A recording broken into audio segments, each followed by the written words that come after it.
Assalamualaikum warahmatullahi wabarakatuh. Salam Om Swastiastu, Namo Buddhaya, salam kebajikan. Kami dari PT Graha Harmoni Property akan menjelaskan isi modul kami terkait perusahaan kami. Jangan lupa disimak ya videonya. Bye! Bidang usaha.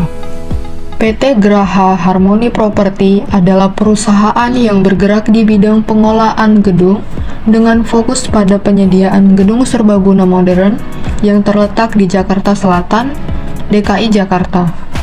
Perusahaan ini menawarkan gedung yang dirancang untuk mendukung berbagai kegiatan dan acara, mulai dari konferensi bisnis, kegiatan seminar, pelatihan, pameran, hingga pernikahan dan acara sosial lainnya. Visi dan misi. Visi perusahaan menjadi mitra terpercaya dalam penyediaan properti berkualitas dengan layanan unggul, menghadirkan harmoni antara kebutuhan bisnis modern dan kenyamanan maksimal. Misi perusahaan: 1. Menawarkan gedung dengan fasilitas modern dan lokasi strategis yang mendukung berbagai kebutuhan bisnis. Yang kedua, memberikan pengalaman pelanggan yang memuaskan melalui layanan profesional, responsif, dan solusi yang inovatif. Struktur organisasi karyawan. Di sini ada direktur utama, yang di bawahnya ada manajer operasional, manajer human resource atau HR, manajer keuangan. Serta di bawahnya lagi ada supervisor keuangan, supervisor human resource, supervisor operasional. Yang paling bawah ada marketing, accounting, administrasi keuangan, HR recruiter, HR business partner, HR administrator, customer service, teknisi gedung, keamanan dan kebersihan. Job desk struktur organisasi.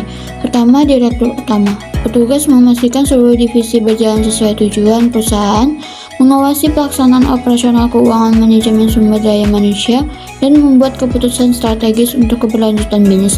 Kedua, manajer keuangan. Petugas mengawasi perencanaan keuangan perusahaan dengan mengontrol arus kas, pengeluaran, dan anggaran. Ketiga, supervisor keuangan. Bertugas membantu manajer keuangan dalam mengelola tim keuangan dan memastikan laporan keuangan sesuai dengan standar akuntansi.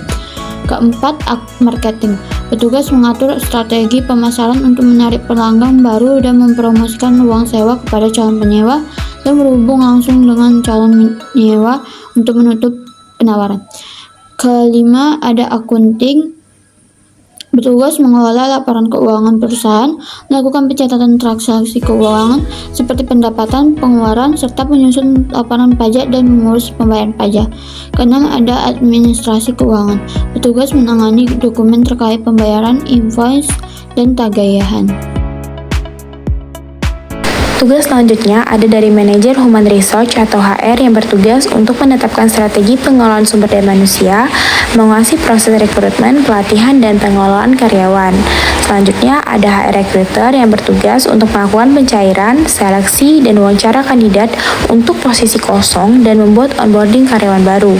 Terdapat HR business partner juga untuk menjamin komunikasi antara HR dan manajemen untuk memastikan kepuasan karyawan serta menangani konflik.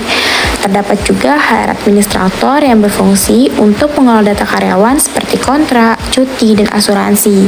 Selanjutnya ada manajer operasional yang bertugas sebagai mengelola dan mengawasi seluruh aktivitas operasional gedung dan menjamin layanan kepada penyewa sesuai standar.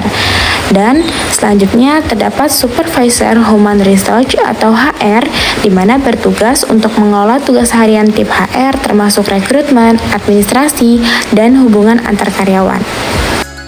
Job desk supervisor operasional yaitu membantu manajer operasional dalam pengolahan teknis gedung, mengawasi pelaksanaan tugas teknisi gedung, keamanan dan customer service, dan menangani keluhan penyewa terkait masalah teknis.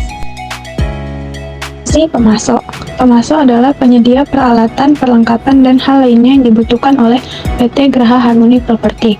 PT Graha Harmoni Property memiliki 4 pemasok, yaitu Informasi pelanggan. Pelanggan adalah perorangan atau badan usaha pemakai jasa sewa gedung di PT Graha Harmoni Property. Selanjutnya adalah kebijakan akuntansi, sistem dan dasar penyusunan laporan keuangan. Laporan keuangan disusun berdasarkan sistem akuntansi keuangan yang saling berhubungan antara rangkaian untuk mengelola sumber dokumen untuk menghasilkan informasi penyusunan laporan keuangan.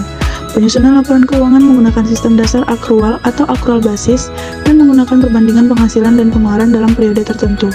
Kebijakan perpajakan. Sistem dan dasar pencatatan perpajakan. Memakai pendekatan berbasis uang tunai, pajak akan dilakukan pencatatannya jika pendapatan dan pengeluaran diterima atau diserahkan uangnya, dengan menggunakan bukti pembayaran transaksi yang sah. Pemotongan pajak penghasilan PPh Pasal 4 ayat 2 terdiri atas pejabat pemerintah, wajib pajak, BUT, dan orang perseorangan yang ditunjuk oleh DJP. Sedangkan PPh 23 dipotong oleh otoritas pemerintah, subjek pajak dalam negeri, dan perwakilan perusahaan asing dan lain sebagainya. Penyetoran dan pelaporan. Bagi pemotong, batas penyetoran paling lambat tanggal 10 bulan berikutnya dan pelaporan paling lambat tanggal 20 bulan berikutnya setelah masa pajak berakhir. Pembayaran pajak penghasilan. Ada beberapa cara untuk membayar pajak. Pembayaran pajak melalui lembaga keuangan yang dipilih oleh otoritas pajak atau ditransfer elektronik dan cek melalui bank. Sanksi administrasi pajak. 1. Denda telat bayar pajak sebesar 2% per bulan sejak tanggal jatuh tempo hingga tanggal pembayaran pajak tersebut. Instruksi kerja. Alat yang digunakan untuk pengerjaan buku kasus terdapat alat yang digunakan yaitu laptop, Microsoft Office, dan kalkulator. Yang kedua, pencatatan jurnal umum, general journal. Setelah melakukan analisis transaksi, selanjutnya melakukan pencatatan semua transaksi perusahaan ke jurnal umum dengan mengisi tanggal transaksi, nama akun, kolom referensi, dan jumlah saldo debit atau kredit. Yang ketiga adalah memposting ke dalam buku besar. Langkah berikutnya adalah memindahkannya pada buku besar dan dikelompokkan berdasar akunnya agar memperoleh saldo terkini dari setiap akun. Yang keempat, membuat neraca saldo percobaan atau trial balance sheet.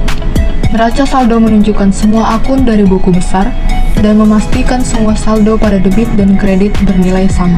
Yang kelima adalah membuat jurnal penyesuaian atau adjusting journal entry. Jurnal penyesuaian adalah jurnal yang dibuat di akhir periode akuntansi. Yang keenam, posting akun ke buku besar setelah penyesuaian. Jurnal penyesuaian kemudian diposting kembali ke dalam buku besar setelah menyesuaikan transaksi yang ada pada kolom referensi yang diberikan tanda ADJ sesuai nama halaman seperti gambar di bawah ini. Langkah-langkah pengerjaan akuntansi. 7. Membuat worksheet. Lembar kerja atau alat bantu berbentuk kolom yang memudahkan perhitungan laporan keuangan. Membuat laporan keuangan. 1. Laporan laba rugi income statement.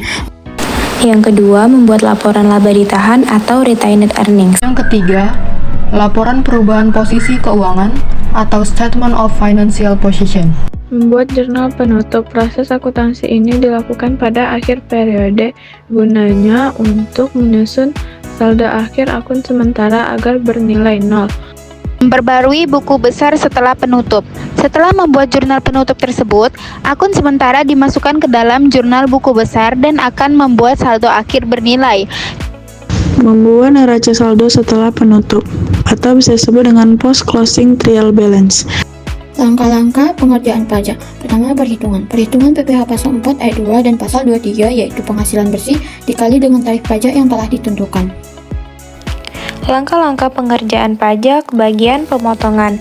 Yang pertama adalah kunjungi web tax center untuk login, lalu pilih menu EBUPOT dan pilih PPh yang akan dibuat. Dan cantumkan identitas wajib pajak di mana ada nama, NPWP, dan lain sebagainya. Berikut langkah-langkah dalam melakukan pembayaran pajak. Yang pertama, kunjungi situs berikut, Tax Center Polibatam, lalu klik menu login. Penyetoran. Berikut cara menyetorkan pajak melalui Bank BNI. Yang pertama, kunjungi Bank BNI terdekat. Yang kedua, masukkan kartu debit dan PIN Anda. Langkah selanjutnya adalah membuat SPT Masa. Berikut cara melakukan pelaporan SPT Masa melalui EBUPOT. Yang pertama, kunjungi web klik pajak ID setelah SPT berkala pada menu transaksi. Bukti penerimaan pelaporan SPT Masa.